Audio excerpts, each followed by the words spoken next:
नमस्कार दोस्तों, स्वागत है आपका आपके अपने यूट्यूब चैनल में। एंड गाइस, आज हम आपके लिए लेकर आए हैं साइकोलॉजी का लास्ट चैप्टर।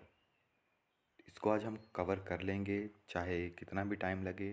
एंड इसके बाद साइकोलॉजी के हम केवल जो क्वेश्चंस हैं या कुछ टर्म्स हैं वही आपके साथ डिस्कस करेंगे इसके बाद, क्योंकि जितने भी चैप्टर थे हमारे पास हमने वो सारे के सारे आपके साथ जो है डिस्कस कर लिए हैं।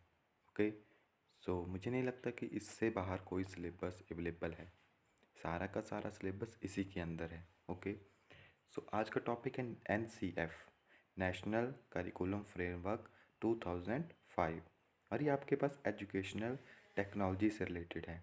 ओके, इसमें आपके पास सारी की सारी term for national policy on education stress the need to employ education technology to improve the quality of education. तो जो NCF है वो चाइल्ड सेंटर्ड एजुकेशन के ऊपर बेस्ड है एंड फॉर क्वालिटी एजुकेशन को ये बढ़ावा देता है, जिसमें आपके पास आपकी एजुकेशन टेक्नोलॉजी हो गई, फिर आपके पास कंप्यूटर लिटरेसी हो गई, इन सभी चीज़ों से ये रिलेटेड है। ओके, तो हम डायरेक्टली मेन टर्म्स के ऊपर चलेंगे। जैसे इन्होंने बताया था कि what and how to teach children, क्या और किस तरह से बच्चों को पढ़ाना है। तो NCF 2005 begin with the question from Tagore essay Civilization and Progress, in which the poet remind us that a creative, spiritual and generous joy and key in the childhood। तो ये बेसिकली आपके पास टैगोर ऐसे जो कि सिविलाइजेशन एंड प्रोग्रेस के ऊपर था, उससे रिलेटेड भी है सारा का सारा। तो यहाँ पे अभी इतना इम्पोर्टेंट टर्म नहीं है आपके लिए, तो हम डायरेक्टली आगे चलते हैं। जितना भी यहाँ पे टर्म्स हैं आप इनका स्क्रीनशॉट ले लीजिएगा, क्योंकि ये काफ़ी इम्पॉर्टेंट है। ओके, जिससे कि आपके पास जो 5 गाइडलाइन थी, प्रिंसिपल थे, वो थे connecting knowledge to life outside the school, ensuring that learning shift away from the rote method, enriching the curriculum so that it goes beyond textbook, making examination more flexible and integrated them with classroom, and nurturing on override identity information informed by caring concern with the democratic polity of the country. Okay, तो ये सारी की सारी term जो है इस चीज़ से related है। इम्प्लीमेंटेशन की बात आती है तो सबसे पहले इसमें कंस्ट्रक्शन पर्सपेक्टिव आता है। So learning is progress from constructive of knowledge. Okay, तो इसमें ऐसी कोई बात है ही नहीं जो हम आपको बताएं।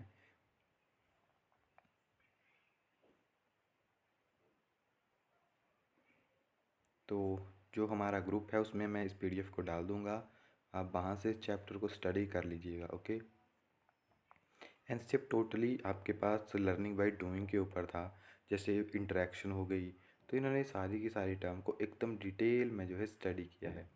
ओके, तो जैसे नेशनल करिकुलम फ्रेमवर्क जो था उसे 5 एरिया में डिवाइड किया था। फर्स्ट था पर्सपेक्टिव में आपके पास था to upload value enhancing in the constitution of India, to reduce curriculum load, to ensure quality education for all and to initiate certain systemic change. फिर बात आती है लर्निंग एंड नॉलेज जो है बच्चों को होनी चाहिए। Curriculum area school stages and assessment इसमें थी। एंड जो इसमें काफ़ी टर्म इन्होंने एक्सप्लेन की थी, school and classroom environment and social reform. Okay, ये बात इन्होंने की थी। फिर इसके बाद आपके पास राइट टू एजुकेशन, RTE जिसे कहा जाता है, 2009 आया था, free and compulsory education for children. तो इन्होंने इसमें फ्री एंड कंपल्सरी एजुकेशन की बात कही थी 6 से 14 साल तक के बच्चों के लिए, उन्हें फ्री एंड कंपल्सरी एजुकेशन देना। Okay, and free mean that no children shall be liable to pay any kind of fee or charges or expenses with many prevent him or her for proceeding and complete. यानी बच्चों को किसी भी तरह का अगर कोई फाइनेंशियली स्ट्रांग नहीं है तो स्कूल नहीं आ सकता, तो वो भी स्कूल आए, उसे कोई भी फीस जो है नहीं देनी पड़ेगी। Okay, and approach to plan या अप्रोचेस टू प्लान, सो ये सारी की सारी टर्म उसी में है आपके पास, चाहे लेसन प्लान हो गया, बिहेवियर हो गया। तो हम क्वेश्चंस के ऊपर चलते हैं गाइस, क्योंकि मुझे नहीं लगता कि यहाँ पे थ्योरीज को करवाने का इसका कोई बेनिफिट है। जब आप क्वेश्चन करेंगे तो आपको वहीं से सारी की सारी टर्म जो है, एम ऑफ एजुकेशन सभी को पता है, डिसिप्लिन एंड पार्टिसिपेटरी मैनेजमेंट, ये सारी की सारी कॉमन टर्म है, आप देख सकते हैं कोई भी यहाँ पे साइंटिफिक टर्म यूज़ नहीं हुई है। सारी की सारी टर्म जो है कॉमन है, जो कि हम अपनी डेली लाइफ में देखते हैं। तो हम डायरेक्टली क्वेश्चंस के ऊपर चलते हैं। तो फर्स्ट है, learner construct mental representation dash dash of external reality through given set of activity. तो जो learner construct mental representation images of external reality through a given set of activity experience। So second आपके पास यहाँ पे answer सही होगा। एक जो learner है वो अपनी इमेजिनेशन एंड एक्सपीरियंस जैसे वो अपना नॉलेज को एनहांस करता है। विच of the following is not an area of NCF. अब हमने 5 एरियाज पढ़े थे वहाँ पे, मैंने आपको बताया भी था। तो कौन कौन से जी थे उसके 5 एरिया? करिकुलम भी था उसमें आपके पास, पर्सपेक्टिव भी था, सिस्टम रिफॉर्म भी था, but quality education for all जो है उसका पार्ट नहीं है। Integration of child centred learning with the curriculum is aimed at. अब integration of child centred education का मीनिंग है making the learning accountable of own learning right, strengthening the motivation of student to faculty and promoting activate learning. तो ये सारे के सारे सही हैं आपके पास। NCF 2005 had some guiding principle of the given statement, which one is not a part। तो 5 हमने पढ़े थे, तो कौन सा जो है यहाँ पे उसका प्रिंसिपल नहीं है? तो अगर आप देखोगे तो mix of knowledge with the life inside the school, तो ये वहाँ पे नहीं था। बाकी ये 4 जो हैं, 3 जो हैं आपके पास सही हैं। नेक्स्ट है हमारे पास, as per NCF 2005 the teachers classroom parties and material use as well as evaluation technique use must be dash with each other।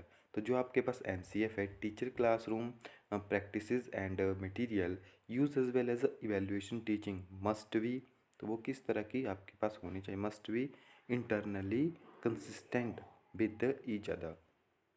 Okay, next हमारे पास मैच द फॉलोइंग। तो यहाँ पे आपको कोड दिए हुए हैं एंड आपको इनको मैच करना है। तो अगर आप फर्स्ट के जो ऑफिशियल करिकुलम, तो ऑफिशियल करिकुलम जो है आपके पास वो रिप्रेजेंट करता है this is learning the rule of behaviour need to function in a formal organised group.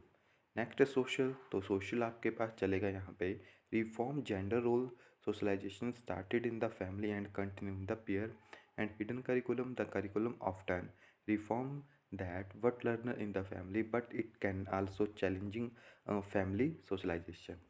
And next चलते हैं, तो ये कुछ CTET से रिलेटेड टर्म्स भी हैं यहाँ पे, तो इनको भी स्टडी कर लेते हैं क्योंकि यहाँ से भी क्वेश्चन बन जाते हैं। So mister Gupta science teacher announces a class test on the coming Monday for one of the chapter. While drafting questions, she was check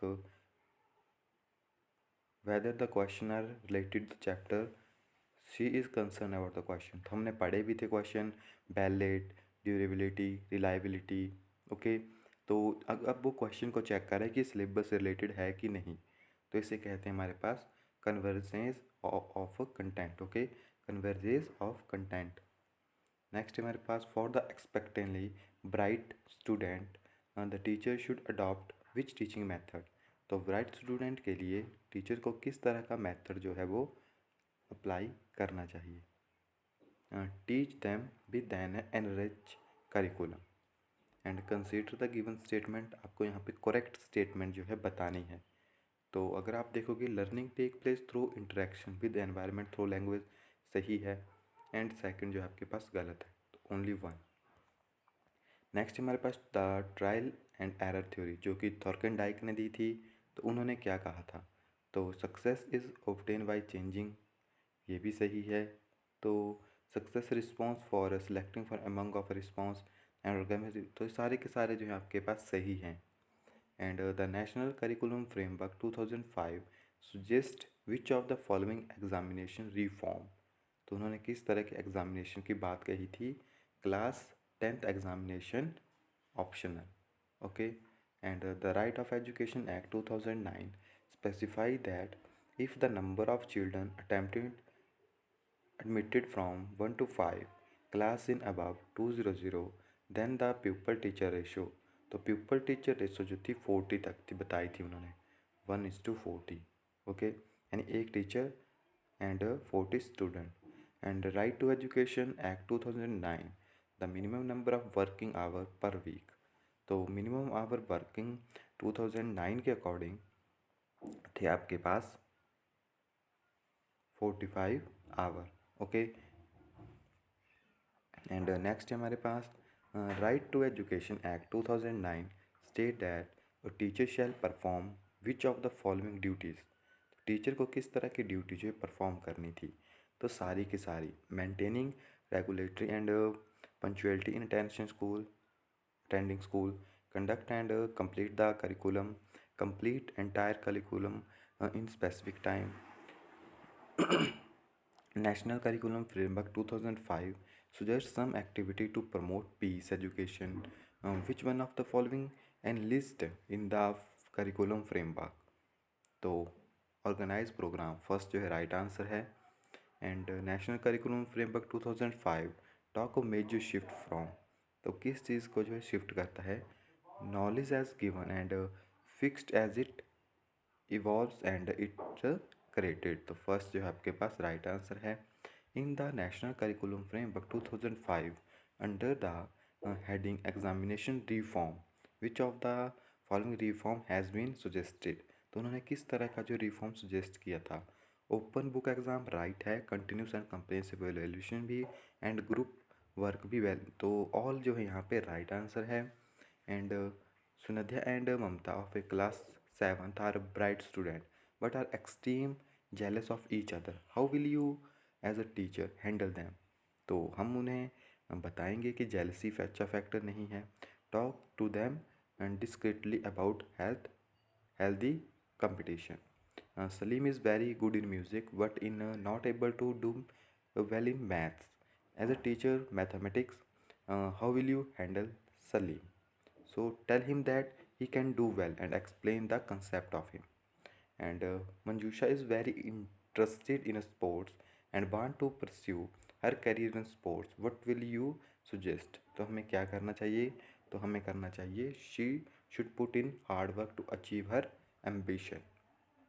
According to RTE 2009, admission of children to particular class has been proposed to be on the basis of, तो admission किस चीज़ के basis के ऊपर जो है होनी चाहिए, okay. तो जो एडमिशन है आपके पास वो होनी चाहिए on the basis of age of the child. Next question है हमारे पास, the curriculum in the field of education refer to, जो करिकुलम टर्म है आपके पास वो किस चीज़ को रेफ़र करती है, overall programme of the school with which student experience on a day to day basis. And next हमारे पास, young learner should be encourage to interact with peer in the classroom so that so they learn social skills in the course of study. And the World Comprehensive in the Right to Free and Compulsory Education 2009 means, तो compulsory का क्या meaning था आपके पास, appropriate government will ensure admission attendance and competition of elementary education, okay. इसको जरूर याद रखिएगा, काफ़ी इंपॉर्टेंट टर्म्स है. And classroom after the implementation of RTE act 2009 are, तो जो क्लासरूम है उसके बाद क्या बनाने थे, age wise more homogeneous, okay. And what type of education system does NCF encourage, वो इंटीग्रेटेड एजुकेशन को प्रमोट करते हैं. And children having some problem in seeing object according to NCF 2005 he should admitted in, तो अगर आप बात देखोगे तो ये क्वेश्चन आपके पास HP टेट में आया था, ओके. 2005 में जो NCF है, अगर कोई बच्चे को प्रॉब्लम है तो हमें क्या करना चाहिए, तो अगर आप यहाँ पे देख रहे हो तो यहाँ पे जो आंसर इन्होंने बताया था special school, but special school का आंसर नहीं होता है, इंक्लूसिव स्कूल. ये आपके पास इंक्लूसिव स्कूल को प्रमोट करता है, तो ये क्वेश्चन आपके पास स्टैट में आया है, ओके. तो इंक्लूसिव स्कूल आपके पास राइट आंसर होगा. NCF जो है आपके पास चाइल्ड सेंटर्ड एजुकेशन को प्रमोट करता है एंड इंक्लूसिव स्कूल्स को. And children of 6 to 14 year who have never go to school or have not complete their education. The Right to Education Act 2009 has thus a provision to maintain STEM them with education by emphasis on implementation या implementing special. Second जो है इसका आपके पास right answer है. As per recommendation of NCF 2005 evaluation mode for student if first and second standard should be. तो जो first and second standard के लिए बेस्ड ऑन ऑब्जर्वेशन जो है आपके पास उनका इवेल्युएशन स्टैंडर्ड होना चाहिए. And which statement is not true regarding recommendation of NCF 2005. So keeping universities free for polity या पॉलिटिक्स. जो यूनिवर्सिटीज़ है उसको पॉलिटिक्स से फ्री कर दिया जाए, ये जो है आपके पास इसका एम नहीं था. एंड नेक्स्ट हमारे पास the curriculum must enable children to find their voice, nurture their curiosity to do things, to ask question and to pursue investigation, share and integration them experience with social knowledge rather than their abilities to respond textual knowledge. National curriculum framework page number 13 पे बात कही गई है. Against this drawback but should be the prime role of teacher. तो इसमें जो है आपके पास टीचर का क्या रोल था? To give plenty of opportunity to children to share their own understanding and कि बच्चा का जो ऑप्शन देने हैं कि वो अपने ज़्यादा से ज़्यादा जो है टर्म को एक्सप्लेन कर सके. Operation black board was the outcome of. तो ऑपरेशन ब्लैक बोर्ड किसकी आउटकम थी? तो आपको पता है ऑपरेशन ब्लैक बोर्ड 1987 टू 90 के बीच में चला था. तो ये आपके पास नेशनल पॉलिसी ऑन एजुकेशन 1986 का देन थी आपके पास. And according to NCF error are important because अगर एरर नहीं होगा तो बच्चा सीखेगा नहीं. So provide an insight into the child thinking and help to identify solution. Which among of the following is true statement regarding NCF. तो this is document prepared by NCERT which is presenting suggestion regarding school education in India. तो इसका जो है second आपके पास right answer है. And next हमारे पास है right of children to free and compulsory education act was implied in country. तो ये कंट्री में आपके पास 1 अप्रैल 2010 को अप्लाई हुआ था. In NCF 2005 the objective of including art education in school. तो इसका आपके पास जो मेन मोटिव था वो था both 1 and 2. It means to appreciate curricular heredity and to develop student personality and mental health. Next हमारे पास एम्फेसिस 2005 सॉरी NCF 2005 ले एम्फेसिस ऑन. सो ये किस चीज़ को प्रमोट करते हैं? लर्निंग बाई डूइंग को. And assessment is a purposeful if it is done only one at a end of the year. So इसका आपके पास जो है सेकंड जो है राइट आंसर है. And according to NCF the role of teacher. तो ये भी काफ़ी इंपॉर्टेंट है as a facilitative. And according to right to education 2009 children with special need should to in an inclusive education setup and provide to cater to their individual need. And next है हमारे पास according to curriculum framework 2005 learning is active and social in its character. ये question भी आपके पास आया था exam में. Okay जो आपके पास लर्निंग है वो एकदम एक्टिव प्रोसेस होनी चाहिए एंड सोशल होनी चाहिए करेक्टर में. तो गाइज यहाँ पे वीडियो एंड होती है एंड सिलेबस भी हमारा यहाँ पे पूरा होता है. ओके तो इसके बाद कोई वीडियो आपको नहीं मिलेगी. थ्योरी से रिलेटेड जितनी भी वीडियोस होगी वो अब MCQ से रिलेटेड होगी जिसमें प्रीवियस ईयर के क्वेश्चन पेपर्स एंड कुछ इंपॉर्टेंट टर्म्स को हम स्टडी करेंगे. तो आई होप कि अगर आपकी कोई क्वेरीज़ है, आपको कोई टॉपिक चाहिए तो आप हमें कमेंट करके बता सकते हैं. ओके.